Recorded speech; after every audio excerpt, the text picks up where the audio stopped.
Vamos a conversar un poquito de la gestión de residuos en Uruguay. Hace poquito estuvimos elaborando una especie de ecografía sobre la gestión de residuos en Uruguay. Digo bien ecografía porque se ve un poquito turbio, ¿sí? O sea, es algo que tiene indefiniciones propias de una ecografía y que no es para cualquiera poder hacer esa lectura, por falta de información, porque es información parcial, porque la informalidad nos juega malas pasadas con el tema de la información, pero por lo menos son datos que tenemos, y bueno, y no es menor que el corte más consistente que tenemos, el último corte más consistente es del año 2017, pero bueno, no me adelanto. Vamos a ver algunas definiciones básicas que tienen que ver con el mundo de los residuos, que parecen de perogrullo. Aramis recién me decía, esto es para gurises, y la realidad es que a nivel de empresas tenemos varias discrepancias en cuanto a la manera de definir algunos fenómenos relacionados a los residuos y a la valorización de los residuos. Después vamos a ver esa ecografía, vamos a ver una pequeña nota sobre la vinculación entre la valorización de residuos y la pandemia, que hemos dado algún webinar al respecto, pero está bueno repasar. A los 30 minutos me van a cortar, Mariana o Jime, esté donde esté. Igual la presentación está grabado y la presentación va a estar disponible. De hecho, los datos los vamos a estar abriendo el 5 de junio. Y así dejamos más lugar a lo que tiene Aramis para aportar, que me parece de más relieve y más interesante.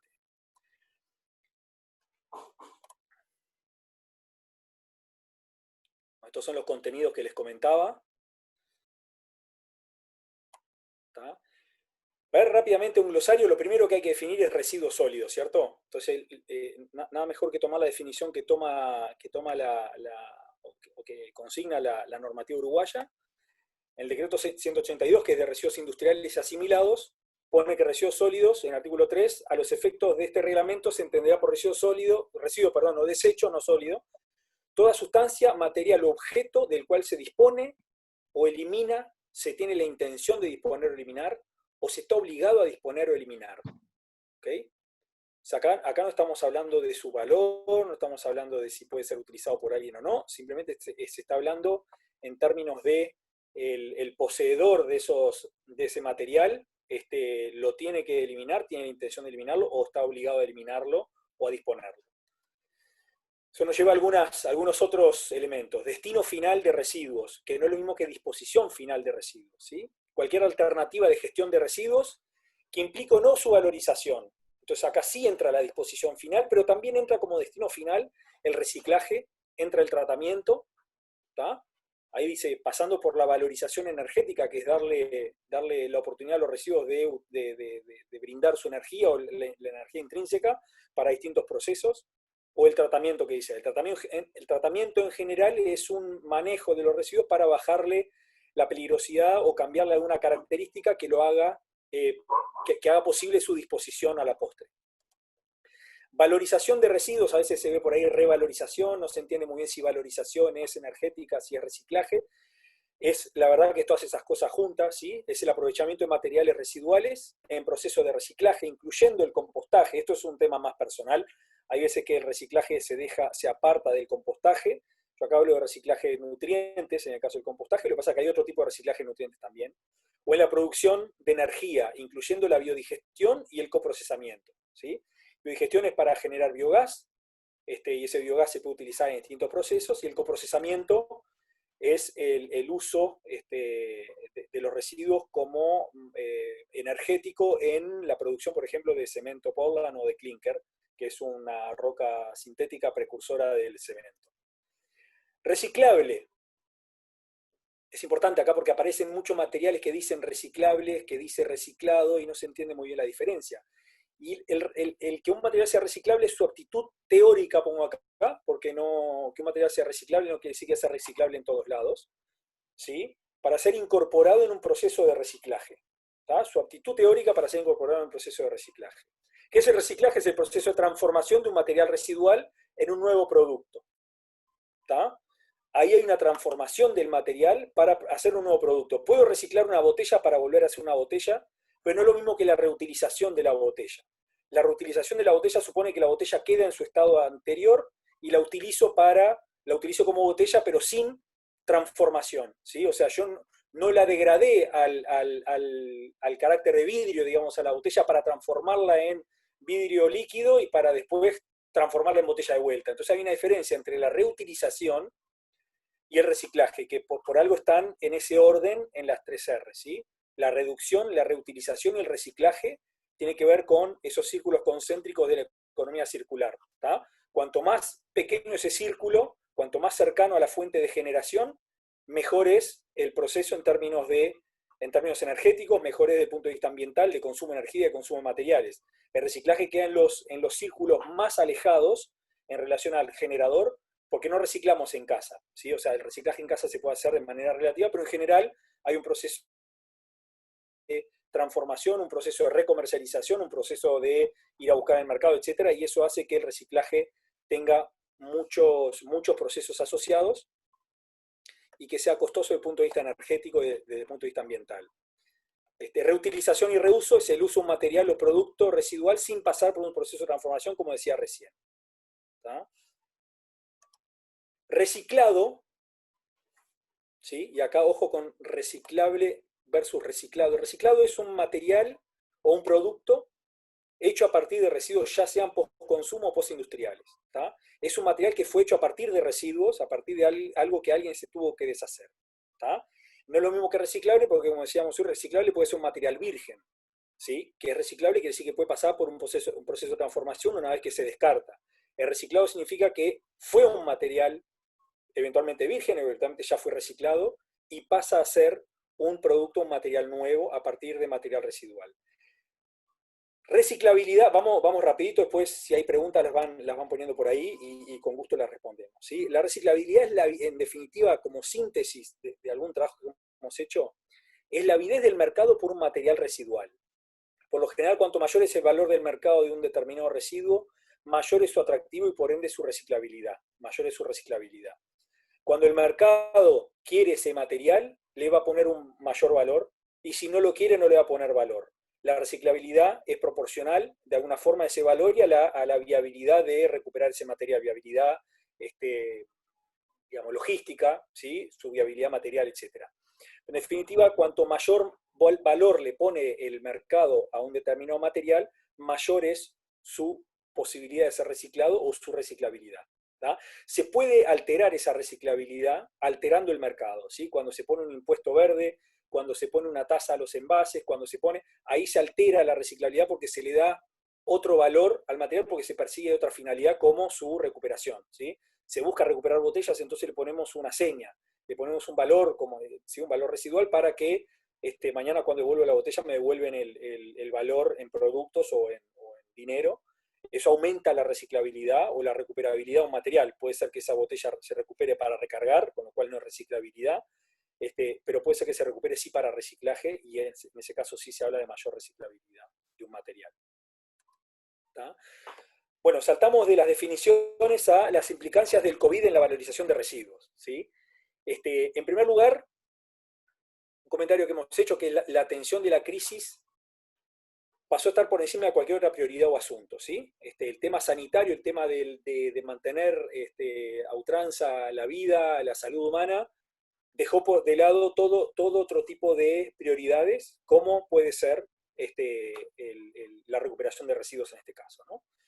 El reciclaje cae en esta redada, la recolección manual, las plantas de clasificación manuales, incluso en algunos lugares plantas híbridas que tienen clasificación manual y automatizada, no en Uruguay, también se recomendó su cierre. ¿sí? Entonces, a nivel global, se recomendó como medida preventiva, como medida precautoria, rápidamente cerrar todas las plantas de clasificación de residuos, cerrar todos los circuitos limpios, porque los residuos podían ser portadores del virus de alguna forma, ¿sí? Podían ser fuente de contagio.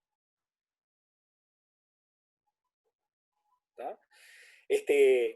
En esa redada también hay una vuelta en fuerza de los materiales descartables, hay una vuelta en fuerza de la bolsa, ¿sí? Se recomienda utilizar muchas bolsas para contener los residuos, para contener residuos infecciosos, se recomienda el uso de descartables, de túnicas descartables, obviamente los tapabocas, etcétera, que son residuos que están apareciendo en vía pública, están apareciendo en curso de agua, están apareciendo en vertederos o en rellenos sanitarios. ¿tá? Hay como una vuelta en fuerza de los descartables y obviamente una vuelta en fuerza de las empresas que se dedican al trabajo, digamos, a procesar o a producir materiales descartables. Ahí hay una pulseada fuerte.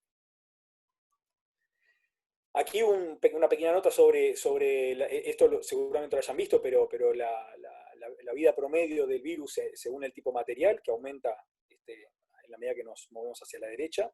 En acero inoxidable hasta 3 días, en plástico puede estar hasta 3 días, en cartón y papel puede estar hasta 24 horas, etc. Es un poquito la fuente de la inquietud por el tema del coronavirus y los residuos. ¿Tá?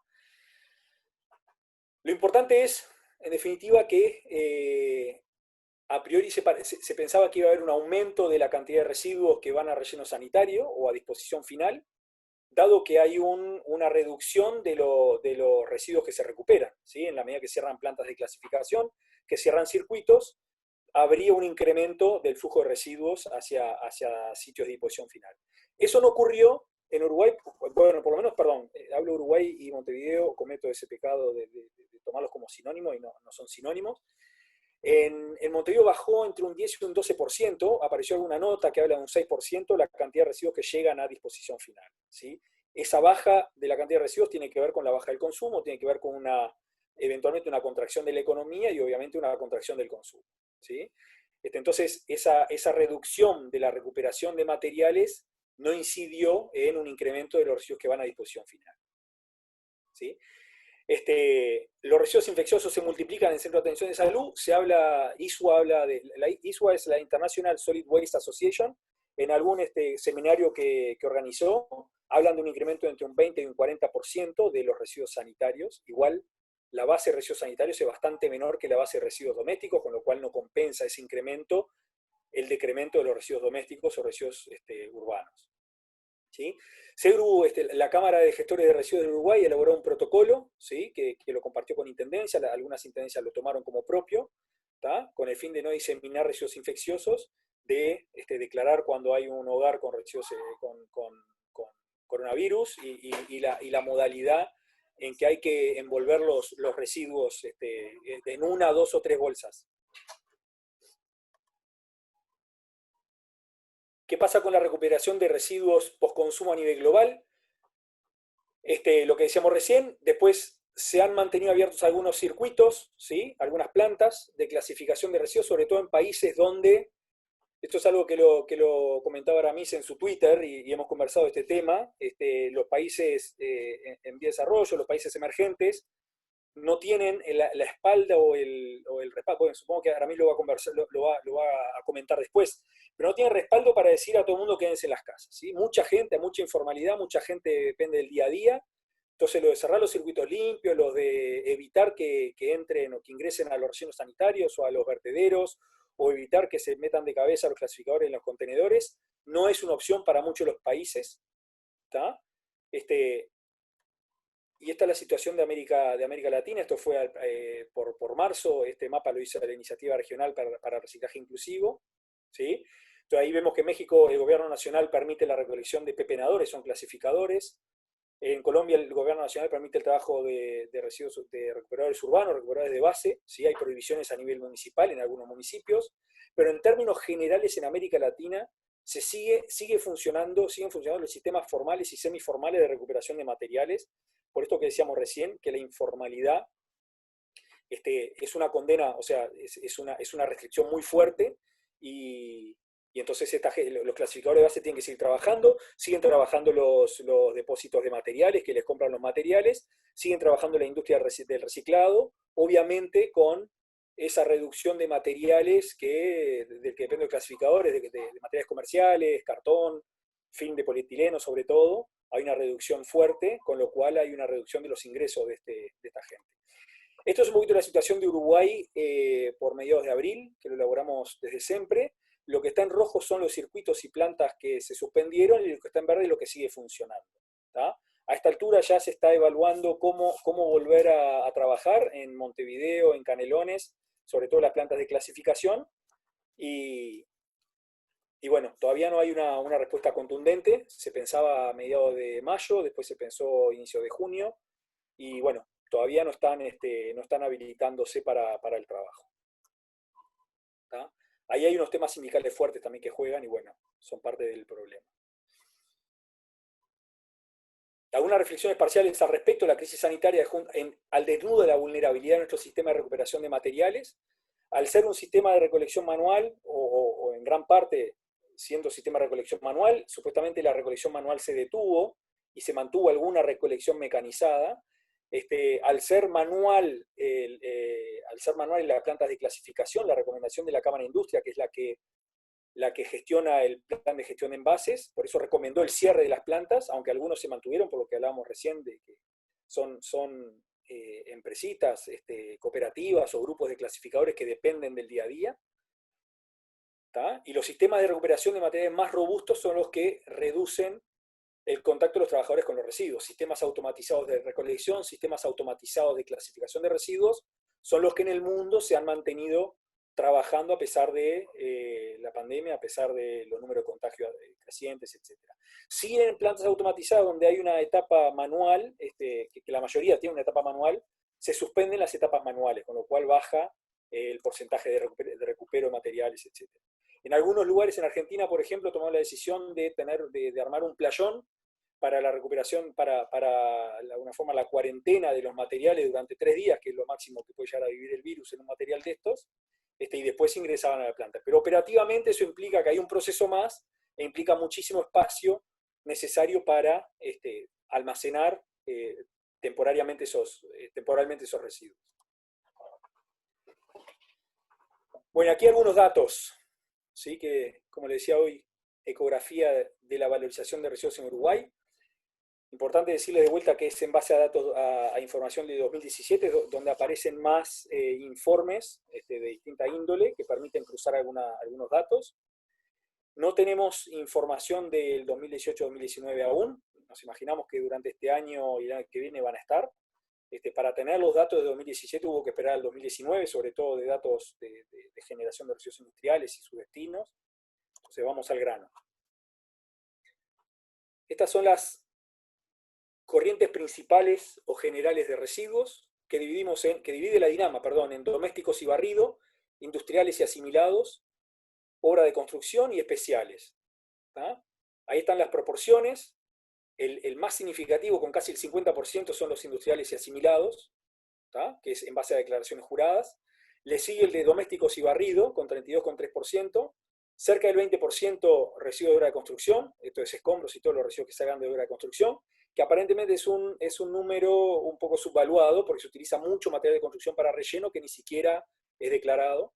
Y los residuos especiales, que tiene que ver con cubiertas, tiene que ver con residuos de aparatos electroelectrónicos, tiene que ver con envases de agroquímicos, 1,4%, que son la menor proporción, pero son residuos especiales por tener eventualmente una característica de peligrosidad diferente o algo de eso.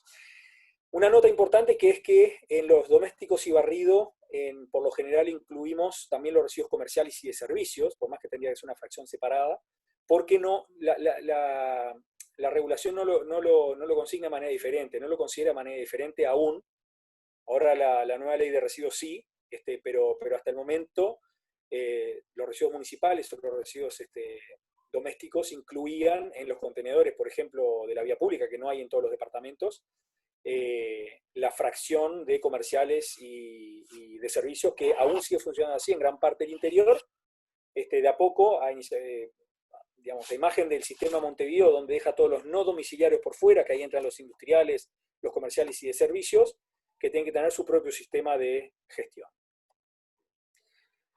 Los residuos domésticos generados se valorizan del orden del 12% y no valorizados del orden del 88%. Igual es importante saber que no todos los residuos domésticos son valorizables. Si contamos que el 40 al 50% son orgánicos, y contamos que hay una fracción de un 10-15% que no pueden ser valorizados, que tienen que ver con pañales, apósitos, etc., la base sobre la que definimos los valorizables será un 30-40%. Y de ese 30 o 40%, el 12,3% del total es cerca de la mitad, ¿sí? Entre un tercio y la mitad, con lo cual es un número razonable, ¿sí? En términos de valorización. Lo que sí es cierto que encierra este número, que estamos hablando de unas 140.000 toneladas anuales, es una gran informalidad del sector, ¿sí? Tanto de la recuperación de base como de los eslabones que conforman la cadena. Esto es un poquito la composición de esos residuos, de la recuperación de residuos domésticos, el plástico con un 8%, los metales ferrosos 42%, 43%, papel y cartón 40%, o sea que entre papel y cartón y los metales ferrosos se llevan el 83% de la torta, ¿tá? Le siguen los metales no ferrosos y los plásticos. ¿Tá? Después en mucho menor medida el vidrio, que hoy es colocar el vidrio es muy complicado, el postconsumo. Estamos hablando que el domiciliario es postconsumo, ¿sí? A nivel de los industriales, esta fue una sorpresa que nos llevamos ya con algunos datos que manejaba la Dinama en el 2018, años de 2017, pero sin corregir o que todavía estaban en revisión. Llegamos a un 72,6% de valorización de los residuos industriales y asimilados. Es mucho, es grande, hay una gran proporción que es un poquito más de la mitad de valorización energética, o sea que son residuos utilizados con fines de abastecimiento energético de alguna caldera, o de varias calderas en realidad. Esta es la composición de esa valorización. Vemos que la valorización energética se lleva el 53%, le sigue el reciclaje con 27,4%. Estamos viendo que este número, este valor de reciclado es 2,3, 2,4 veces lo que se recupera de domiciliario y barrido, ¿sí? De esa categoría. Le sigue el compostaje, que no es menor, con un 13%, 156.286 toneladas. Es mucho, pero entre esos tres destinos se llevan la gran parte de la torta, ¿sí? Valorización energética, en primer lugar, lejos, reciclaje y compostaje. Valorización de residuos especiales según tipo de residuos. Estos son varias fuentes de información. Ahí aparece envase de fitosanitarios con 40%.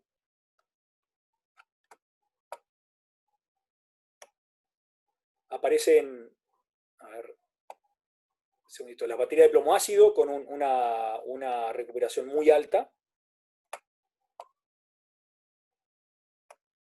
Una recuperación muy alta que creció en los últimos años por la formalización de los procesos, ¿no? 97%. Neumáticos usados, 63%. Si bien el decreto es bastante reciente, se logra un nivel de recuperación muy alto que tiene que ver también con una acumulación del pasivo en el origen. Hay que ver cuando entre en régimen el sistema y ya no esté ese pasivo en gomerías, etc., cómo sigue ese porcentaje. Aceite lubricante, que no tiene una norma específica, logra un 17,5%, y los RAE apenas un 2,9%. RAE son residuos de aparato electroelectrónico. ¿Está? Esto nos lleva a este promedio de recuperación, o este porcentaje de recuperación total entre todas las corrientes de residuos, de cerca de un 39%, ¿sí? Casi un 40% de todos los residuos que se generan en Uruguay son valorizados de alguna forma. ¿Está? Reitero, bueno, en realidad, si consideramos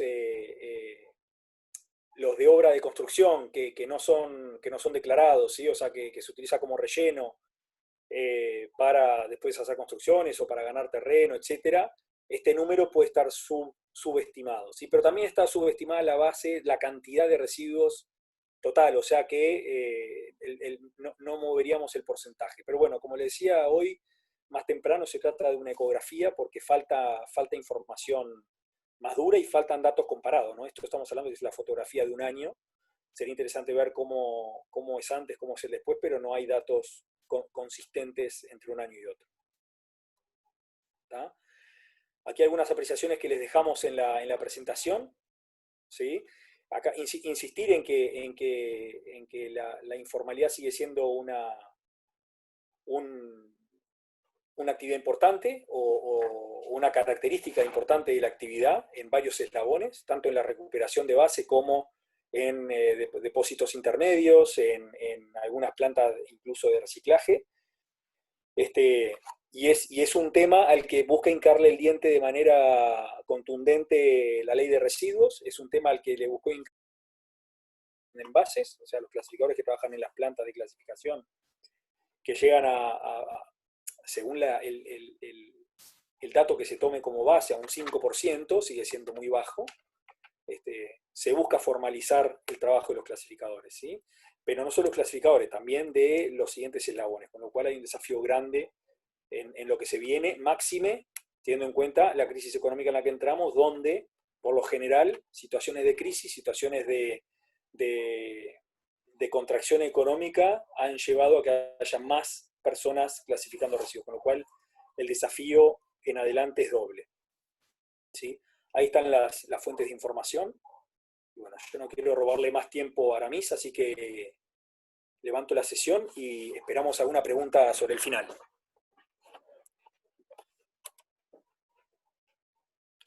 Dejo de compartir.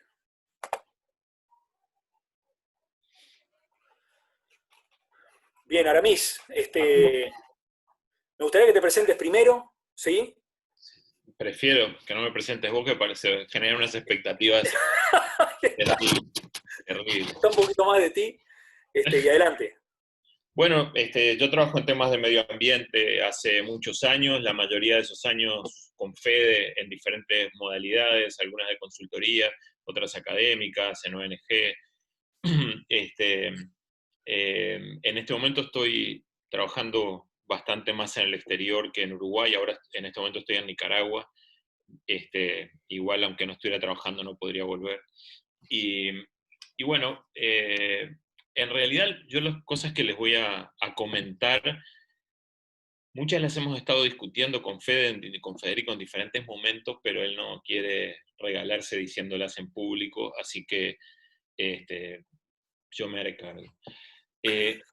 Primero que nada les agradezco haberme invitado y les agradezco a todos los que están ahí haberme recibido para comentar estas cosas.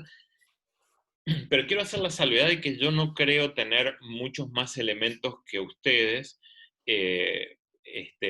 porque estamos hablando de una realidad nueva, estamos hablando incluso a nivel de especulaciones, de lo que va a pasar con el ambiente, y especular, podemos especular todos desde donde se pare cada uno. Y en muchos casos creo que ustedes pueden tener más elementos que yo, porque ustedes se dedican a la información en muchos casos y pueden tener elementos de juicio más sólidos que los míos. Yo voy a compartir algunas reflexiones desordenadamente sobre la situación ambiental que emerge al terminar la pandemia. Y luego, por supuesto que como especulaciones nada es la verdad y, y seguramente ustedes puedan con esto. En primer lugar, lo que quiero decir es que creo que el resultado ambiental de la pandemia que estamos viviendo en ningún caso puede ser positivo. O sea, no hay algunos resultados positivos y otros negativos. Básicamente, no creo que puedan haber resultados positivos. En algunos aspectos ambientales serán peores que en otros, pero en general el resultado es malo. Básicamente porque uno de los problemas ambientales más severos que viven nuestros países es la pobreza. La mayoría de nuestros países, uno de los resultados de los temas ambientales más críticos que tienen es la pobreza, y lo más probable es que casi todos los países salgan un poquito más pobres de esta situación. Eh, Salgan con economías más golpeadas, con mayor desempleo, con los sectores más vulnerables en peores condiciones, y eso impacta directamente en el ambiente. A ver, yo no puedo saber la magnitud que la crisis va a tener, no tengo ni idea, además no tengo elementos para saber la magnitud de la crisis, pero sí tenemos una idea de la naturaleza de esa crisis, que digamos, usualmente cuando hay una crisis de gran escala, una crisis económica de gran escala, hay sectores del planeta que están muy mal, pero hay otros que están muy bien. Hay un equilibrio, digamos, cuando la Segunda Guerra Mundial, Europa estaba destruida, pero teníamos a toda América del Sur suministrando a esa Europa que se tenía que reconstruir, y entonces se desarrollaron las industrias nacionales, etc. En diferentes escenarios donde hay unos que tienen capacidad, que tienen necesidad de comprar, hay otros que pueden vender. Cuando la crisis es de escala planetaria, independientemente de la magnitud, cuando están todos mal, no hay quien compre y empiezan a aparecer, como fueron otras crisis, empiezan a aparecer comportamientos mucho más salvajes que trascienden las reglas de juego del mercado. Creo que eso es uno de los riesgos sobre los que voy a hablar en un momento, que se trata de una crisis global. No hay resultados buenos. Hace un tiempo, hace unas semanas, tal vez, circulaban muchos videitos y fotos de animales tomando por asalto el medio ambiente ante la retracción del hombre, ¿no? Ustedes los habrán visto, los carpinchos atravesando por urbanizaciones, las ballenas saltando en los puertos. Eso no lo crean. O sea, yo sé que ustedes son periodistas y manejan mejor que yo la información, pero esos videos, algunos mentira, otros son de otro momento, otros sacados de contexto, pero sobre todo el discurso, sobre todo el mensaje que intentan transmitir es un mensaje equivocado. La naturaleza no se comporta de esa manera.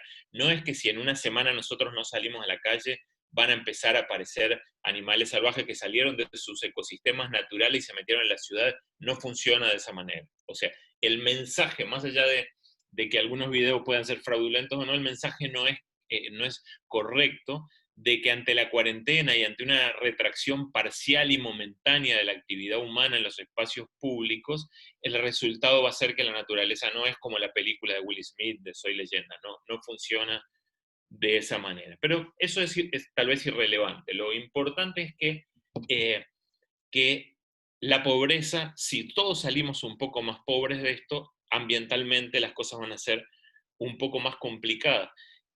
Digamos, no hay países pobres con un muy buen desempeño ambiental. Eso en primer lugar lo tenemos que tener claro. A veces no lo vemos. Todos los países tienen un discurso ambiental muy enfático. Todos los países tienen el discurso de proteger el medio ambiente. Porque es un discurso políticamente muy correcto, pero si ustedes me permiten extremar la hipótesis, yo les diría que para ningún país del mundo proteger el medio ambiente, para ningún gobierno proteger el medio ambiente es una prioridad a nivel de principios. En todo caso, es una oportunidad o es algo que después de muchas otras cosas se puede defender, pero no es una prioridad a nivel de principios. Ningún país del planeta tiene una política, ningún gobierno tiene una política de decir, voy a proteger el medio ambiente antes que cualquier otra cosa. Eso, la verdad es que no existe. Existen discursos, políticas no existen. Ni en los, digamos, nosotros usualmente vemos, en Uruguay se usan mucho los ejemplos de algunos países nórdicos, de los Países Bajos, Finlandia siempre la tenemos en la cabeza, Suecia recientemente con esta chica, ¿cómo que se llama? Greta, la del cambio climático. A ver, eh, Suecia se posiciona como un país espectacular desde el punto de vista ambiental y de la paz con esta chica. También deberíamos decir que Suecia hasta hace poco era uno de los principales exportadores de armas del mundo, que gran parte del PBI sueco se componía de exportarle armas a dictaduras de las más atrasadas y brutales del mundo, como Arabia Saudita, por ejemplo, y que cuando surgió un presidente en Suecia que trató de oponerse a la exportación de armas, lo asesinaron en ese país tan pacífico como fue Olof Palme. Yo imagino que ustedes están más informados que yo de esos detalles, digamos, que una cosa es el marketing sueco con Greta a la cabeza y otra cosa es cómo se sustenta el PBI sueco. Quiero decir, no debemos comprar fácilmente la priorización que hacen los gobiernos. Todos tienen el discurso de que el medio ambiente es lo más importante. Pero en los países del primer mundo usualmente hicieron su riqueza.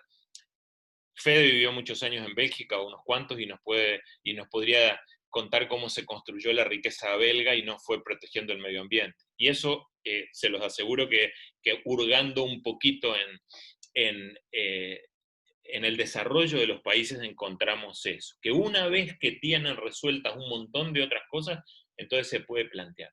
Pero los países que tienen urgencias mayores, eso es mucho más dramático todavía.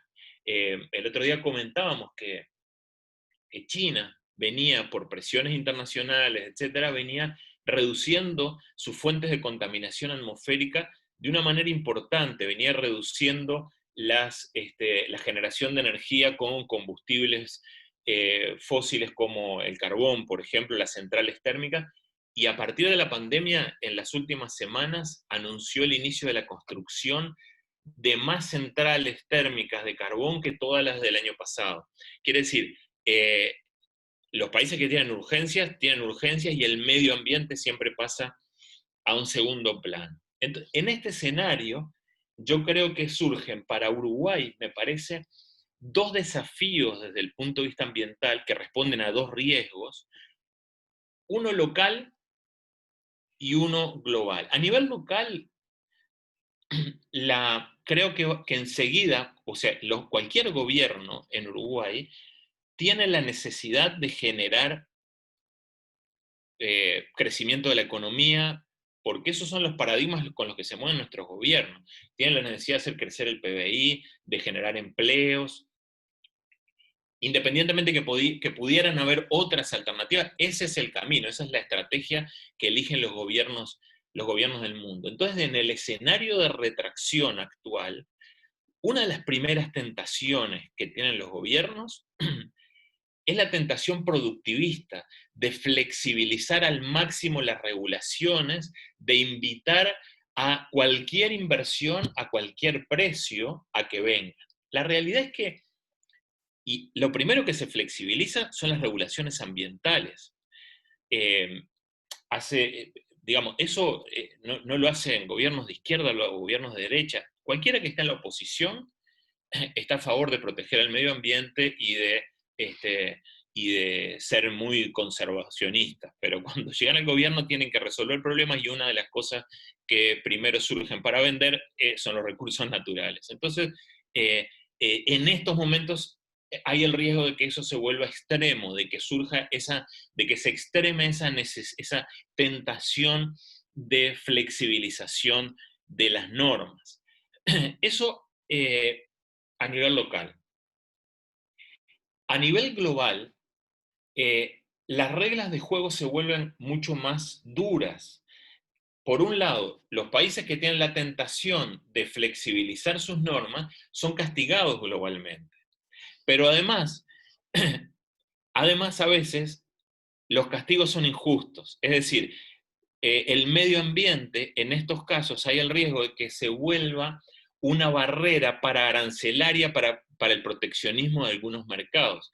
Algunas de las herramientas ambiental a nivel global que tienen mucho valor a nivel teórico o que bien usadas son muy buenas, en muchos casos se transforman por un uso indebido, se transforman en, eh, en barreras arancelarias y en formas de profundizar y consolidar el colonialismo. Algunas veces hemos hablado del ejemplo de las huellas ecológicas. Las huellas ecológicas son una estrategia muy potente, muy buena para medir el impacto de la actividad humana sobre la naturaleza y sobre todo para el diseño de políticas, para una planificación estratégica de los estados, pero también pueden transformarse, es decir, si, por ejemplo, algunos de los ejemplos de las huellas de carbono son el de la huella ecológica perdón, la huella de carbono es la más conocida de la cantidad de gases de efecto invernadero, de equivalentes de carbono que emite una determinada actividad en función de lo que le corresponde, de lo que tiene, y ahí surge todo el mercado de esas cosas que ustedes deben conocer perfectamente bien. Una cosa es la aplicación de la huella de carbono para un país desarrollado, para un país donde ya las chimeneas no tienen demasiado valor porque su industria la mandó a otros países. Digamos, las industrias con chimenea más importantes de Estados Unidos hoy operan en China, hoy no operan en Estados Unidos. Entonces, el castigar a los chinos por tener chimeneas es un poco perverso, pero pensemos más en países africanos, países muy, muy subdesarrollados, que están tratando de entrar aunque sea al tercer mundo y que una de sus fuentes de energía es el carbón. Yo le aplico las huellas de carbono, los empiezo a penalizar y se complica. Estoy extremando la hipótesis, casi estoy caricaturizándolo un poco porque hay otros elementos que de alguna manera permiten flexibilizar eso, pero también está la huella hídrica de la que hemos conversado Otras veces la huella hídrica, que es más reciente, es la cantidad de agua que se consume por unidad de producción para determinados procesos. Entonces, resulta que la ganadería en Uruguay tiene una huella hídrica altísima. ¿Eso qué significa? Que para producir cada kilo de carne consumimos mucha agua. Entonces, se nos puede penalizar en ese contexto restrictivo y extremo, es muy probable que se penalice a los países que producen carne con mayor huella hídrica. Ahora, ¿eso está bien?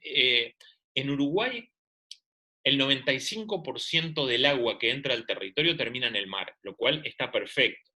Pero quiere decir que tenemos un recurso natural. A ver, la ganadería es una de las actividades que ha demostrado en Uruguay históricamente ser más sostenible. Nosotros hace más de un siglo que producimos carne de la misma manera y no ha generado impactos ambientales significativos. Los impactos vinculados al campo están mucho más vinculados a la agricultura que a la ganadería.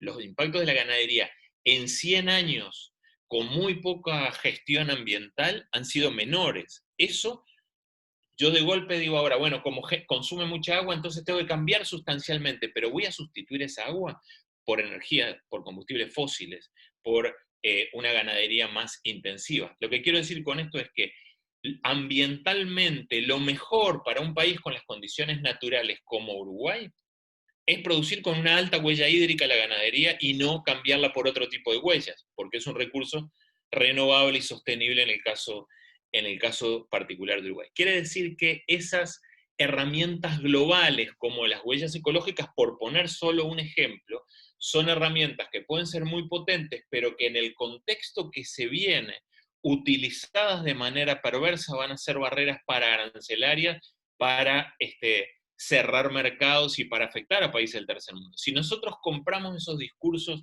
alegremente, de que los suecos son los campeones del medio ambiente y de que no tenemos que producir vacas con consumo de agua o ese tipo de cosas, o si flexibilizamos exageradamente las regulaciones para promover las inversiones, el resultado desde el punto de vista ambiental para Uruguay va a ser muy, muy malo. Y en eso, para terminar, es que creo yo que los periodistas y los comunicadores tienen un rol central. Tienen un rol no solo de comunicar, sino de estudiar, de analizar, de profundizar, de cuestionar.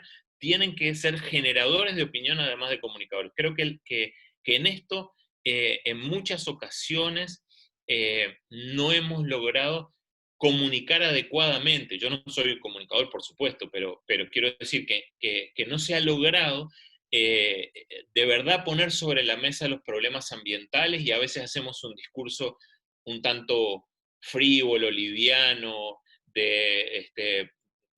casi con una impronta ecologista y no profundizando en los temas que de verdad son claves. Yo creo que el desafío que tiene la comunicación en temas ambientales es enorme a corto plazo para jugársela, para marcar los desafíos y los riesgos que se vienen y cuáles deben ser las estrategias para abordarlos.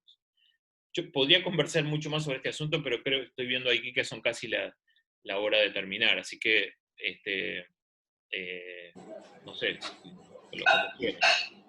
Bien, buenísimo, Aramis, re bueno. Tengo preguntas para hacerte, así que si te parece, te consulto dos cuestiones que aparecen por ahí. ¿Cómo ves un poco la comparación de los artículos en la Ley de Urgente Consideración en relación a las áreas protegidas? Esa es una. A ver cómo ves eso. Y también cómo ves que qué rol diferencial va a tener en relación al rol de la Dinama. ¿Cómo lo ves esas dos?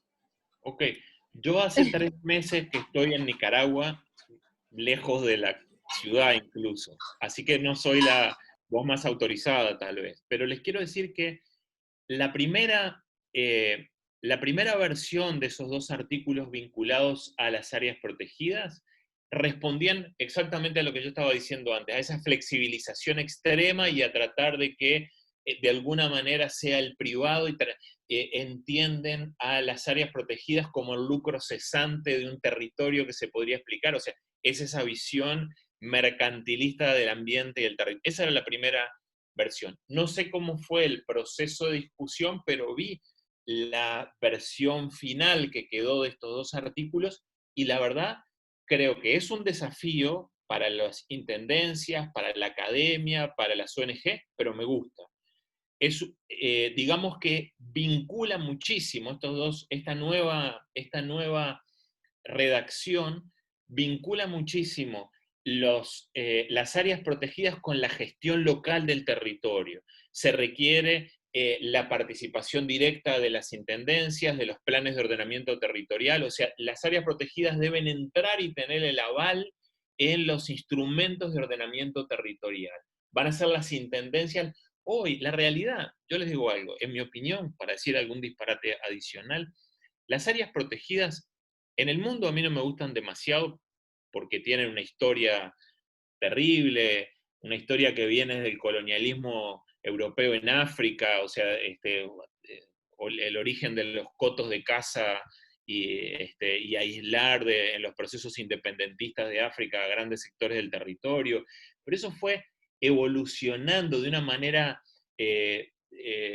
distinta en cada país. A mí no me hace mucha gracia que el concepto, la filosofía de la protección del territorio sea un concepto casi militar.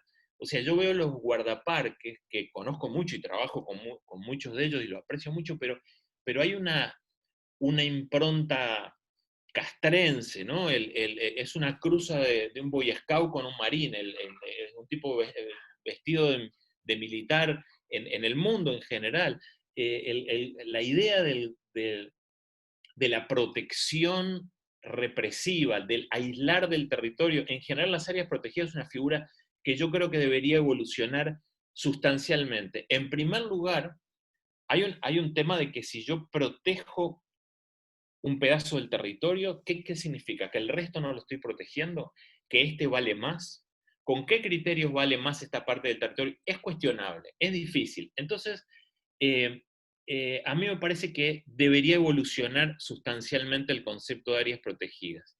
Y estos dos artículos, como quedan redactados hoy, creo que pueden ser una ventanita para que se metan muchas organizaciones y obliguen a esa evolución. Porque, en Uruguay hace 20 años había un montón de áreas protegidas, un montón hace 20 años, de intendencias que eran protegidas con los criterios originales, raros, a veces equivocados, a veces no, que había en cada intendencia. Flores, el departamento de Flores tenía un montón de áreas protegidas, Canelones, diferentes departamentos, pero claro, de golpe se hace un sistema centralizado por una ley, o sea, nuevamente Montevideo toma el control y dice, todo lo que tenga estas características es un área protegida, lo que no, no sirve. Y borro de un plumazo, de manera violenta, autoritaria, borro toda esa historia local, equivocada o no, pero diversa, compleja, en cada departamento. En vez de integrarla, de golpe tengo un grupo de 10 áreas protegidas más o menos, que son planificadas y organizadas y controladas desde la ciudad vieja. Es medio raro. A mí me gustaba más que fueran todas diferentes, que cada intendencia lo hiciera con su originalidad y su particularidad y que no respondieran a los criterios de la IUDCN necesariamente.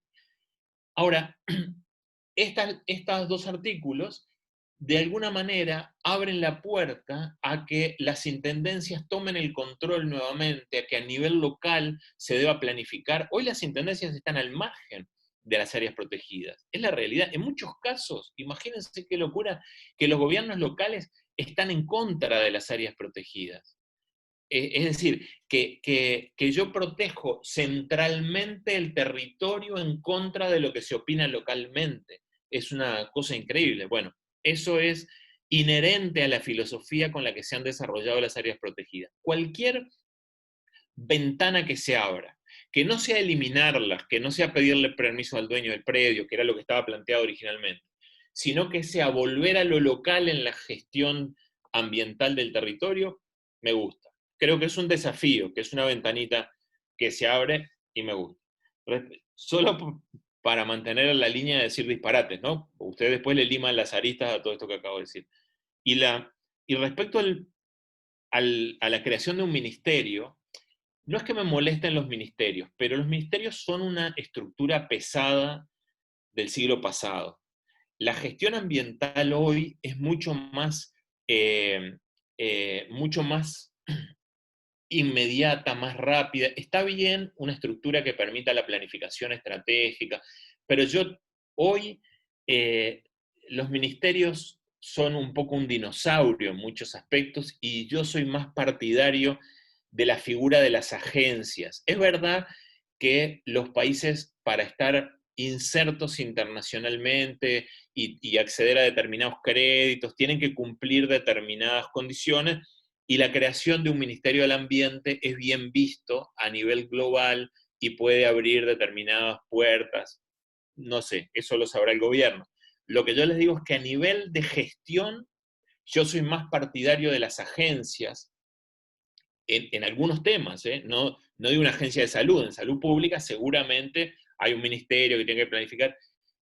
Si el Ministerio del Ambiente es, en vez de una estructura más ejecutiva, que maneje su presupuesto, que tome decisiones, que subcontrate, que se vincule al sector privado, si es en vez de, va a ser más burocracia que otra cosa. Si es además de, si yo tengo una estructura grande que va a hacer planificación estratégica de las políticas ambientales, pero además tengo agencias ejecutivas, como es la EPA en Estados Unidos. La EPA es una agencia de protección ambiental y les aseguro que debe ser la que funciona mejor. Con todas las debilidades, con todos los problemas que tiene, lo que hacemos todos, básicamente, al estar en instituciones del Estado en temas ambientales, básicamente es primero copiarle la EPA y después vemos que innovamos. Entonces, a mí me parece que la figura de las agencias, con ese carácter ejecutivo, dinámico, con posibilidad de asociaciones, de generación de ingresos, etcétera, creo que vale la pena. Así que puede ser complementario tal vez con la figura del presupuesto. Para mí tengo una pregunta complementaria a la anterior, perdón. Y estamos esperando a ver si tienen preguntas el resto también. Una cosa discutíamos con alguna gente sobre el tema de los artículos de áreas protegidas. A mí lo que me llamaba la atención es por qué normar sobre dos aspectos de las áreas protegidas en la ley de urgente consideración y no aprovechar para pasar rayas sobre la política de protección, más que áreas protegidas, la política de protección de ecosistemas, ¿no? De biodiversidad biológica. Si esta política de las áreas protegidas fue eficiente, si fue efectiva, si sirvió para algo, si hay otras herramientas. No es solo la ley de áreas protegidas, también está la ley forestal, que consigna la protección del monte nativo, y hay otros instrumentos, también hay convenios internacionales, o sea, hay toda una parafernalia de instrumentos, y lo que discutíamos es por qué poner dos artículos sobre un aspecto puntual de la ley de áreas protegidas, sino pasar rayas sobre toda la política de protección y ver qué es lo que conviene más, ¿no? Sí, totalmente de acuerdo. O sea, digo, tu pregunta es retórica. Yo estoy de acuerdo con tu opinión. Claro, totalmente de acuerdo. O sea, creo que esto es lo que pasa con esas leyes inmensas que abordan un par de detalles de cada tema. Vos decís, pero esto no resuelve el problema de fondo para nada. El problema de fondo, en mi opinión, es igual que vos. O sea, hay una concepción de la protección ambiental que es una concepción europea que no tiene la de las áreas protegidas, que tiene que ver con países ricos, que tiene que ver... A ver, cuando vienen las crisis, las áreas protegidas en el tercer mundo son un queso gruyere, o sea, cuando viene la crisis económica. Potrerillo, el área de Rocha, ¿se acuerdan dónde está? El Potrerillo de la de Provides. Esa área protegida se le metieron como 15 millones de dólares a lo largo de su historia. Ustedes van hoy ahí y es, claro, y es un desastre, pero claro, viene una crisis económica. Vos no podés mantener ese nivel de ingresos. No le diste sostenibilidad porque eso no se desarrolló a nivel local, porque los criterios mismos de conservación son criterios que muchas veces no tienen nada que ver con la cultura local. En mi opinión, lo ideal sería, en una ley como esa, proponer revisar el sistema, y si es que tiene que haber un sistema además, pero revisar todo el sistema de áreas protegidas desde el inicio, no modificar los artículos. Yo coincido totalmente contigo. Creo que lo que debería uno cuestionarse es si este modelo sirve, porque además hay un efecto que está muy estudiado en el mundo, que es el efecto de aislamiento de las áreas protegidas. Yo hago un esfuerzo de conservación, y eso es como las leyes de la termodinámica. Yo mantengo súper ordenado este pedacito, se me desordena todo el resto, y lo que ocurre con las áreas protegidas es que los esfuerzos de explotación intensivo se vuelven salvajes en el entorno de las áreas protegidas y las aíslan más. Deja de haber intercambio flujogénico, enriquecimiento de diversidad biológica dentro del área protegida por falta de contacto con el resto, y se empiezan a empobrecer. Entonces, a veces lo más importante, y claro, se intenta como paliativo de eso crear un área buffer, una zona de amortiguación, pero el concepto es el mismo. Entonces, a veces lo más importante son esas herramientas que vos decís, que son muy buenas en muchos casos, en los planes de manejo de uso sustentable del suelo, del MEGAP, las diferentes herramientas legales que ya existen, que se le dé la potestad a las intendencias o a los gobiernos locales de usarlas, porque entendamos que esas son todas herramientas centralistas. Quien define si algo requiere autorización ambiental previa, si requiere un plan de manejo sustentable del suelo, son todos organismos centrales que operan en Montevideo. Las intendencias los miran de lejos, los gobiernos locales toda la gestión del territorio la miran pasar. Que la ley de ordenamiento territorial le devolviera la autoridad a los gobiernos locales para gestionar el territorio, no es cierto. Eso no ha pasado de esa forma. Sigue siendo totalmente centralista. Entonces, a mí me parece que lo ideal sería revisar todo el sistema de áreas protegidas y ver si lo que hay que hacer es tener un área aislada o tener pautas de gestión en todo el territorio. Es decir, nosotros todos coincidimos en que los pastizales naturales son elementos de conectividad ecológica fundamentales, etcétera, y que se los está transformando mucho la agricultura, sobre todo la soja, y que hay que conservarlos. Entonces, ¿yo qué hago? ¿Mantengo un área protegida por acá y hago pedazos los pastizales naturales? ¿O yo debería establecer pautas para la gestión de los pastizales en todo el territorio independiente? Entonces, yo lo que hago es proteger ecosistemas, estén donde estén, asegurando la sostenibilidad en los usos, y no hacer áreas geográficas como cotos de caza o como sitios aislados, sino proteger ecosistemas independientes en la parte del territorio. Si yo digo, en Uruguay se protegen las dunas costeras, yo no tengo que hacer un área protegida en el Cabo Polonio. Donde haya dunas costeras, ahí no se puede construir, ahí no se puede forestar, ahí no se puede hacer tal cosa, porque protejo las dunas estén donde estén. Yo creo que debería ser más importante establecer criterios de conservación y que se apliquen a nivel local por parte de cada actor, y no conservar desde el centro del país. Pero bueno, es lo que vos decís. Lo ideal sería revisar el conjunto del sistema y la filosofía de las áreas protegidas, y no un par de detalles. Lo que yo digo es que este par de detalles tal vez si pudieran, para las ONG, para los gobiernos locales, para la academia, si se comportan con inteligencia, pueden ser una ventanita para entrar por ahí y hacer explotar el asunto. Gracias, Aramis. Vicky, ¿querés hacer vos la pregunta que tenía? Después tenemos una Mariana Robano sobre el tema. Victoria. A ver, sacate el micrófono. ¿Podés? Victoria Pereira. Sí, sí. Vicky. ¿Qué tal? ¿Sí? ¿Cómo estás? ¿Qué tal, Aramis? ¿Cómo te va? Es que en realidad más que una pregunta era una acotación. Primero, me gustó muchísimo toda tu exposición vinculada con el tema del coronavirus, y además como persona que está inmersa en temas ambientales, se me hace tan naif y me da tanto mal humor cuando lo ven, le tratan gente que toca de oído de ver cosas positivas, o incluso cuando salen con lo de los animales, en fin, Darí Lará, que lo digas tú me pareció súper apropiado. Pero independientemente de que no es el momento, porque además son las 4:10, todo lo que tú decís sobre las áreas protegidas, como persona que trabaja por lo menos en 2 áreas protegidas, que son la Laguna de Roche y la Laguna Garzón, tú sabes que yo tengo una realidad muy diferente, o por lo menos tengo una visión de la realidad muy distinta. en la cual los gobiernos departamentales suelen ser, en 95% de los casos, los administradores de las áreas, o sea que son en realidad los que manejan la situación, más allá de que el Sistema Nacional de Áreas Protegidas las coordina. Y el hecho de que se le dé tanta competencia con estos artículos que aparentemente están por salir, pero todavía de acá que salgan, porque ahora vienen, que ingresan en diputados, es subordinar un tema ambiental que requiere una visión global en un ámbito territorial acotado, donde los intereses esos mismos que hablabas, que va a pasar ahora tras COVID o durante COVID, donde la fuente, los ingresos a corto plazo, aumentar el PBI de los gobiernos departamentales, los empleos, en fin, van a ser la motivación principal.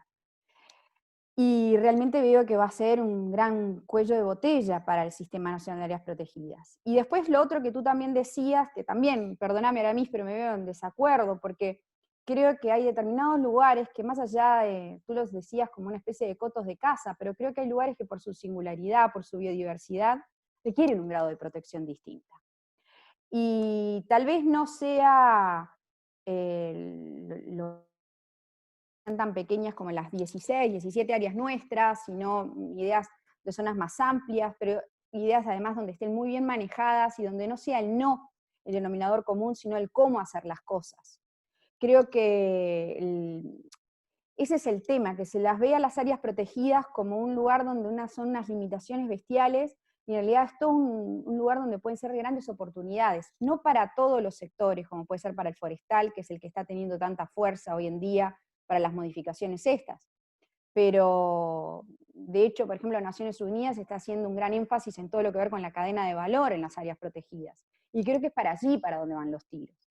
Pero de todas maneras, y perdón, no quiero monopolizar esta discusión, creo que la LUC no es ni el lugar ni la forma. Hay mucho para mejorar en el Sistema Nacional de Áreas Protegidas, sobre todo por el tema de los incentivos económicos, que es un gran debe, pero no es este el momento, dentro de los 500 y pico de artículos, el tratarlas, y menos para dar solución a un sector y sin escuchar de verdad cómo es que están funcionando las mismas. Y nada, tenía que acotar eso y en este tiempito mínimo. Gracias. Creo que estoy más de acuerdo con Victoria que conmigo. Aramis, tengo una pregunta de Mariana que la dejó acá antes de irse, que dice, a ver si hay un ejemplo de esas áreas protegidas gestionadas de esa manera más evolucionada, dónde se da, y que las intendencias tienen muy pocos recursos para afrontar esos desafíos. ¿Cómo los tendría que abordar una intendencia? ¿Qué haría falta para que las intendencias puedan hacerse cargo? ¿Habría que empoderarlas? ¿Cómo sería la mano? No, yo en serio que creo que Victoria, quien conozco su trabajo, y incluso vos, Fede, pueden tener más elementos. Yo ahora estoy terminando un proyecto bien interesante en Uruguay, que es un corredor biológico entre dos áreas protegidas, que está teniendo resultados muy buenos, que es entre Esteros de Farrapos y los Montes de Queguay, el Rincón de Pérez, o sea, una en Río Negro y otro en Paysandú. Son dos áreas que algunos trabajos académicos empiezan a mostrar un empobrecimiento significativo. Una de las dos ha tenido bastante esfuerzo, bastantes apoyos, bastante dinero, pero se empobrece igual, la que está más al sur, y la que está más al norte ni siquiera tiene terminado su plan de manejo o aprobado su plan de manejo, pero bueno, también tiene diferentes problemas. Y el proyecto consistió en identificar las necesidades de conectividad, o sea, qué es lo que debe fluir por ese corredor, si es paisaje, son genes, son animales, son semillas, qué es lo que tiene que fluir, y diseñar estrategias para darle conectividad, para que un área en un lado y otra en el otro se mantengan en contacto y se enriquezcan las dos. Se diseñó, hubo trabajo de varias organizaciones, muchas organizaciones en realidad, y se diseñó ese corredor, pero luego se llegó a cómo se implementa, para que no sea otro trabajo más académico en papel, guardado, cómo se implementa eso. Y entonces, las dos intendencias, la de Río Negro y la de Paysandú, están ahora desarrollando un plan local interdepartamental. Va a ser el primer caso Hay un caso entre Rocha y Maldonado que no es tan parecido, pero este va a ser el primer caso en el que ceden soberanía dos intendencias para gestionar en forma conjunta un territorio compartido, porque el criterio ya no es administrativo del territorio, sino ambiental del territorio, y el ambiente rompe esa frontera. Entonces, hoy lo que se está haciendo en ese ejemplo, que creo yo que es un ejemplo bastante exitoso si se aprueban esto, es un plan local interdepartamental que establece pautas para gestionar el territorio con ese corredor, para gestionarlo con la finalidad de la conectividad. En concreto, ¿qué significa? Por ejemplo, que las intendencias dentro de ese corredor utilizan herramientas legales del gobierno central o de la legislación, las utilizan de manera más restrictiva. Por ejemplo, la autorización ambiental que otorga DINAMA para las unidades forestales es a partir de tantas hectáreas. Las intendencias dicen, bueno, si esas unidades forestales van a estar dentro del corredor biológico, entonces somos mucho más restrictivos y exigimos que presenten que tengan autorización ambiental las que son incluso de la mitad. Lo mismo para la plantación de soja, o plantean en todo ese corredor la agricultura en sitios, o la ganadería en sitios donde hay pastizales se debe hacer con tales pautas diferentes, si es ganadería con determinadas pautas de densidad y de producción, y si es agricultura con determinadas superficies, rotaciones, etc. Entonces, las diferentes herramientas que tienen el MEGAP, el BODMA, y que se aplican de manera muy parecida en todo el territorio, en este caso las intendencias toman esas herramientas centrales y las aplican de manera más restrictiva en función de las particularidades del corredor. Esa es la originalidad que tiene. Cualquier empresario que tiene una unidad forestal puede venir a decir, no, ya va, yo, unidad forestal, mi forestación, la ley me dice que a partir de tantas hectáreas es que requiero, y lo mío es más chico. Dentro del corredor las intendencias dicen, eso que te dicen a nivel global, bueno, acá es la mitad, y tienen fundamentos en cada caso. O sea que de alguna manera las intendencias toman, en este ejemplo, toman el control de esas herramientas y con el apoyo del gobierno central, en este caso del MEGAP, de la DINAMA, etcétera, toman el control de esas herramientas y las aplican de manera más restrictiva en función de las particularidades del corredor. Creo que es un ejemplo muy interesante que trasciende las áreas protegidas, que lo que habla es de la conectividad entre las áreas, que no tiene por qué ser un área protegida lo que yo estoy conservando, pero está en el marco de un plan local, está en el marco de las competencias de las intendencias. Entonces creo que son ejemplos de estudiar. Yo lo que creo es que vale la pena reflexionar sobre esas experiencias. En cada país es distinto. Las áreas protegidas en la mayoría de los países africanos son una cosa y en Estados Unidos son otra, dependiendo de un montón de factores económicos. Yo creo que lo importante en esto es pensarlas a nivel local. Las áreas protegidas en Uruguay no deberían ser el resultado de la globalización, sino todo lo contrario, de las particularidades locales, me parece. Excelente. No sé si hay alguna pregunta más. Jiménez, que quieran hacer la viva voz, no hay problema. Abren el micrófono y lo dicen. Sí, porque en el chat ya no tengo más nada. Bueno, no tengo nada más, Fede, mira, acá al final. ¿Cómo debería ajustarse el comportamiento del consumidor frente a la situación de no tener reciclaje a nivel local? Con esto podríamos ir cerrando. Dijimos que habíamos cerrado antes de la pregunta o después. Vamos con esto. Es muy buena la pregunta. En realidad es el mismo ajuste que hay hoy en algunos departamentos, ¿no? O sea, no en todos los departamentos hay planes de recuperación de residuos. Además creo que bueno, ya que estamos en todo un halo de cuestionamiento, creo que los planes que tenemos de recuperación de residuos, Jiménez, hay una fiesta ahí de fondo. Los planes que tenemos de recuperación de residuos han mostrado ser bastante débiles, ¿sí? Entonces es algo que hay que revisar, sin duda. Estoy hablando más allá de eso, ¿no? De cómo debería ajustarse el comportamiento del consumidor. Hay muchas cosas que podemos hacer a nivel domiciliario, a nivel individual. Lo hemos conversado en algunos otros seminarios que tiene que ver con evaluar realmente el uso de algunos materiales, con el tema de poder hacer un compostaje doméstico, que puede ser con lombrices, que puede ser de lasaña, que puede ser con una máquina eléctrica, que puede ser... Hay muchas formas de hacerlo en lugares restringidos, en lugares más amplios, ¿tá? Y ahí ya estamos hablando de la gestión del 40-50% en peso de los residuos que generamos, ¿tá? Después el uso de retornables, bueno, y algunas cosas, algunos comportamientos que podemos empezar a revisar. Y después lo que nos queda en cuanto a la fracción reciclable, hoy en los lugares donde se suspenden los circuitos es poca cosa que hacer. Los que no tienen espacio lo tirarán con los residuos, con la corriente de residuo normal. Donde siga funcionando seguirá haciendo lo que viene haciendo. Y lo que se puede hacer en mediano o largo plazo es justamente revisar esos planes. Si las plantas manuales son útiles, si no hay que apuntar a plantas automatizadas, si no hay que apuntar a procesos de recolección automatizado, puerta por puerta, como está haciendo Canelones, para evitar el contacto de la gente o de los trabajadores con los residuos. O sea, hay muchas cosas que preguntarse, pero también hay que preguntarse cuál es el costo de eso, porque no es gratuito, y de hecho la recolección diferenciada es más cara que la recolección de todo junto.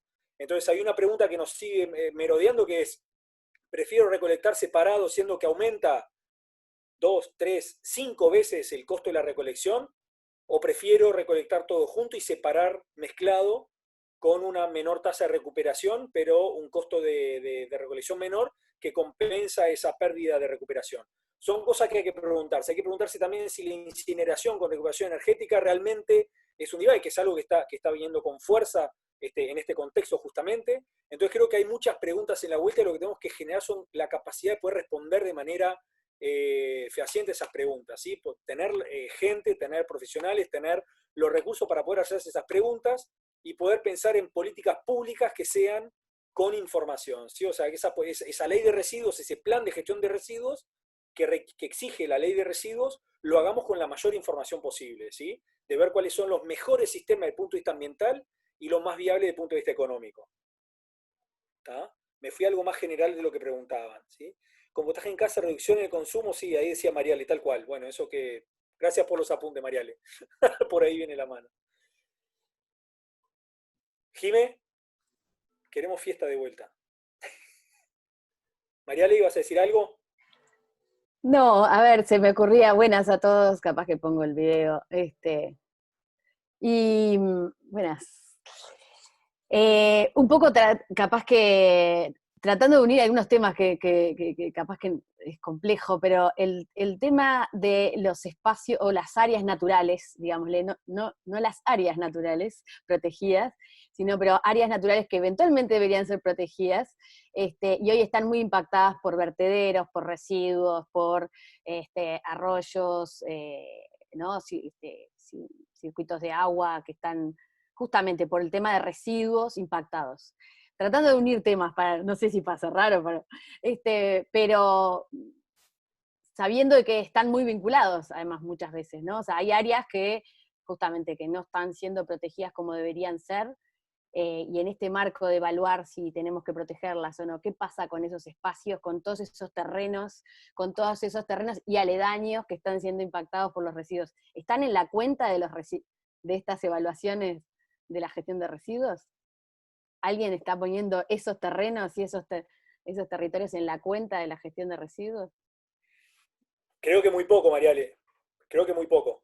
¿Hay una forma de evaluarlo? Sí, sin duda. Parte de las cuentas pendientes son esas. Una de las formas, o sea, hay muchas herramientas de evaluación económica para ponerlo en las cuentas y poder tener un valor comparado. Están los detractores de la economía ambiental que le pone precio a los bienes ambientales, etcétera. Pero después están los que dicen, bueno, pero es el mejor valor o la mejor herramienta que tenemos antes que nada. Y una de las formas es el costo de la recuperación de esos ecosistemas, ¿no? Con todos los bemoles que tiene, que si se recuperan realmente, o si su recuperación va a tardar años y hay que dejar hacer la naturaleza, más allá de cortar la fuente de contaminación o la fuente de aporte de residuos, etc. Entonces hay maneras de evaluarlo, pero es cierto que en las cuentas no se colocan, ¿no? En las evaluaciones que se hace difícilmente se se coloque una cuenta ambiental por contaminación o por el impacto que tienen los residuos en cursos de agua, playas, etc. Sí. Estaría bueno saber cómo, no sé, si yo también, es la pregunta que siempre estamos, ¿no? Como la economía ambiental, como decís, ¿cuánto se puede poner en la cuenta o no? Pero ya te digo, me interesaba, Aramis, no sé si desde las figuras de gobierno y esto, si las intendencias y los gobiernos, como decías desde un principio, nadie lo cuenta, nadie lo pone en la cuenta, solo cuando está del otro lado del mostrador, pero ¿cómo se puede empezar a cambiar eso? Porque en algún momento hay que tratar de cuantificarlo, porque justamente los detractores de esas políticas es porque no lo ponen en la cuenta, no están viendo que en 20 años tenés un problema económico también relacionado a eso. ¿Cómo se puede hacer, o cómo serían los mecanismos para sin despreciar esta cosa difícil de cuantificar lo ambiental, ¿no? Entiendo que es muy difícil. Claro, yo no tengo ninguna respuesta. Yo lo que te digo es que los temas ambientales en la línea de lo que vos estás planteando siempre tienen un carácter subversivo. O sea, siempre los gobiernos en el mundo siempre van a estar del lado enfrente de lo que vos estás planteando. Es una pena. Digamos, los temas ambientales son políticamente correctos, son parte del discurso, pero no son una prioridad real. Y eso se manifiesta en lo que vos estás planteando. Entonces siempre vas a estar peleando contra un orden establecido. Uno lo caricaturiza diciendo que un empleado de la DGI se llama en Uruguay, ¿sí? Sí, la DGI, ¿no? Sí. Un empleado de la DGI gana en promedio el doble que un empleado de la Dinama. Y eso es un reflejo, independientemente de que el empleado de la Dinama tenga 2 doctorados y el de la DGI haya terminado secundaria, no importa. Uno tiene una función muy importante para el Estado y el otro un subversivo. Y eso es tal vez un buen indicador, no es economía ambiental, pero más o menos, es un buen indicador de lo que estás planteando. Bueno, pero por eso, ¿cómo en esto de, yo sí vengo de la comunicación, y en esto de el aporte de valor de las cosas tiene que ver también con qué valor le damos como contenido, ¿no? Claro, ¿Cómo hacer ese cambio como usuarios, claro, como ¿sabes qué pasa? No, yo no lo sé. ciudadanos? No, yo no lo sé, pero te digo que del planteo original de la economía ambiental al que hace referencia Fede, se ha ido evolucionando en algunos ámbitos, se ha ido evolucionando digamos, que no sea solo el valor económico, sino que haya otros elementos de valorización, que yo en ese balance casi contable de entradas y salidas, le vaya poniendo otros valores adicionales, que son a veces intangibles, a veces son valores culturales, etcétera, y esas cosas usualmente solo se saben a nivel local, de alguna manera. ¿Cuánto vale determinado paisaje, ¿no? O determinado elemento? Eso tiene un peso local muy fuerte. Hay una tendencia a ir enriqueciendo esa valorización económica con más elementos de juicio, de mayor profundidad, etcétera. Yo creo que estamos recontra verdes. O sea, la tendencia en los países del tercer mundo, o sea, en un enfoque muy, muy marxista de la economía, de que vos tenés el capital como elemento previo al proceso productivo, y entonces el capital, una vez empezás a producir, tenés que recuperar tu capital nuevamente, porque si te comes el capital, se quiebra la empresa. En ese enfoque, los países del tercer mundo en general nos estamos comiendo el capital. Eso es lo que está pasando. Es decir, Uruguay a veces hacemos un énfasis muy grande, como yo decía hoy, y lo que debatíamos un poquito con Victoria, de alguna manera, que me parece muy bien lo que ella planteaba, muy justo lo que planteaba. A veces el problema es que nosotros hacemos mucho énfasis en cuidar determinados valores, pero simultáneamente nos estamos comiendo el capital. Y los resultados, el capital en Uruguay es el suelo productivo. Eso es el capital ambiental. Esa es la realidad. O sea, Uruguay vive del suelo productivo. En el momento en que los suelos se erosionan, Uruguay pierde capacidad de desarrollar procesos productivos. Y eso, mientras preservamos algunas cosas, tenemos una pérdida lenta en todo el territorio de ese capital. Y los países del tercer mundo no logran dejar de comerse el capital. Eso es me parece a mí el problema. Pero no creo haberte respondido nada de lo que preguntaste. Pero está bien, está buenísimo. Sí, obviamente que no pretende una respuesta, es una evaluación que creo que eso, que hay que ponerse a discutir y a pensar desde otros ojos. Yo Pero, creo que, Mariali, yo creo que hay algo que se está haciendo a nivel de políticas sociales, o se venía haciendo, lo venía haciendo el MIDES, que es evaluación de políticas sociales, ¿sí? Que tiene que ver con algo que hemos conversado muchas veces con Aramis, ¿no? Que es evaluar el impacto ex ante y ex post de las políticas públicas, ¿no? Y en temas ambientales se ha hecho muy poco, o sea, una de las críticas que hacíamos desde siempre al proceso de discusión de la ley de residuos era que no se había hecho una evaluación de lo previo para ver cómo pisar hacia adelante. Dije, bueno, por lo menos hagámoslo ahora que hay que reglamentar, ¿no? Entonces pensemos en un plan, evaluar ese plan ex ante antes de implementarlo. Tiene que ver con lo que hablaba esta chica, Karina Quispe, que vino de Argentina, de la evaluación de políticas públicas, eso tiene un nombre, ¿no? Que es pucha, ahora se me fue. Pero en definitiva es evaluación costo-beneficio de las políticas públicas. Y eso en temas ambientales se ha hecho poco y nada. Es lo que hablamos de pasar raya con la ley de áreas protegidas, con el decreto y con todos los instrumentos de protección, pasar raya a ver qué también nos fue, ¿no? En términos de qué supuso el esfuerzo que hemos hecho y qué retorno hemos tenido en términos de protección, ¿no? O sea, cuando hablamos de dólares, no importa, lo puedes pasar a vidas humanas, lo puedes pasar a vida silvestre, lo puedes pasar a muchas unidades. De hecho, se utilizan muchas unidades para evaluar el beneficio que reporta una acción u otra. Tenemos una última intervención, porque se nos fue el tiempo, de Victoria. ¿Quería comentar algo más? Y una mínima acotación a lo que preguntó Mariale, que en realidad forma parte para mí de algo bastante más grande, ¿no? Que es el mismo tema de siempre, que es las externalidades. Entonces, en realidad, si tú cuantificás, y en el ejemplo que se me hace más ilustrativo podría ser, lo que podría llegar a dar en dinero, no sé, una planta X en un lugar donde está generando determinado tipo de emisiones al ambiente, por más que estén aceptables o no, y lo que le puede llegar a salir al Estado en temas de salud pública, el curar determinado tipo de salud que lleva en perjuicio a los vecinos, ¿no? Entonces, en definitiva, yo le tengo mucha fe cada día me siento como que el camino viene más hacia el lado de la economía. Y por eso cuando hablaba Aramis, y en temas, por ejemplo, de áreas protegidas, pero no dentro de la LUC, creo que más allá de ver a ver lo que se ha logrado, no, Fede, que eso es fundamental, si vamos a generar grandes cambios en las áreas protegidas, está vinculado con el sector económico y con las cadenas de valor de las mismas, porque las áreas tienen que ser, para que sean realmente, para que algo sea sustentable, la economía tiene que tener un rol importante. Y eso es lo que también le genera sostenibilidad en el tiempo, ¿no? Porque si no estamos hablando desde un punto de vista en el cual las cosas son como más utópicas. Pero si todas esas externalidades se cuantifican, también ese equilibrio donde la economía juega tanto, en realidad es un equilibrio más real y no tanto hoy en día tan un poco más de divague, más difuso. Tal cual.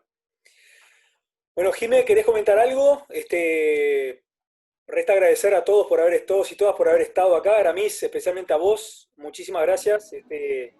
Cuando las papas queman, te llamamos a vos. Muchas gracias por tu tiempo y por tu exposición, la verdad que estuvo muy bueno. Jimé. No, gracias a todos, compartirles que le vamos a estar mandando la presentación y bueno, este webinar lo vamos a grabar, así que también se lo vamos a mandar el link. Así que Buenísimo. agradecerles por el tiempo. Gracias a Jimé, a Mari por estar siempre ahí, a todos ustedes y a la gente de Alba y Reacción por hacernos de soporte en estas aventurillas. Así que bueno, seguimos en contacto con los que dispongan. Un abrazo. Fede, y saludos a Lulú. Saludos, por favor, saludos a Lulú. Si quieren abran las cámaras, así nos vemos, sacamos una selfie. Y un abrazo a todos. Chao, muchas gracias. Buenísimo. A A ver, los que sepan Opa. que saquen Lulú. una foto. Bien. Estamos sacando, qué bien. Buenísimo, bueno, muchas Ver las gracias. caras. Hasta pronto, chao. Un abrazo. Chao, chao, ahora sí. Gracias, gracias. Gracias. Chao.